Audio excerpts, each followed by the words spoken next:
Hi hello నమస్తే welcome to my channel. ఈ వారం కుకు విత్ జాతిరత్నాలో నిజంగా జాతిరత్నాలు కుక్స్ని అయితే ఆడేసుకుంటున్నారని చెప్పాలి. ఇక జాతిరత్నాలు ఇంత ఆడేసుకుంటున్నా ఇక ప్రదీప్ గారు కూడా ట్విస్ట్ల మీద ట్విస్ట్లు ఇస్తూ ఇక వీళ్ళందరినీ ఒక బాక్సెస్లో పెట్టేసి జాతిరత్నాల చేత వంట చేయించండి అని చెప్పేశారు. ఇక వంట చేసే ప్రక్రియలో మన కుక్స్ పడే బాధలు అంత ఇంత కాదు, ఫన్ ఎంటర్టైన్మెంట్ మాత్రం నెక్స్ట్ లెవెల్లో ఉంటుందండి.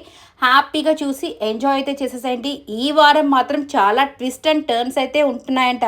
ఎందుకంటే ఎప్పుడెప్పుడు అని ఎదురు చూసిన కళ్యాణ్, తనుజ ఇద్దరు కూడా ఈసారి బాగా వంట చేశారు. మంచి కాంప్లిమెంట్స్ అయితే వచ్చేస్తాయని చెప్తున్నారు. ఇక నిఖిల్ కూడా సూపర్గా వంట చేసి మంచి అప్రిషియేషన్ అయితే పొందుకుంటున్నాడు. ఇవన్నీ చూడాలంటే ఖచ్చితంగా కుక్కు విత్ జాతిరత్నాల్ని ఫాలో అయిపోవాల్సిందే. ఇక జాతిరత్నాలు ఈసారి మాత్రం రకరకాల గెటప్స్తో అదరగొట్టైపోతున్నారు. చూసి ఎంజాయ్ చేయండి. ఈ వీడియో నచ్చితే లైక్ చేయండి, షేర్ చేయండి, కామెంట్ చేయండి, సబ్స్క్రైబ్ చేసుకోవడం మర్చిపోకండి.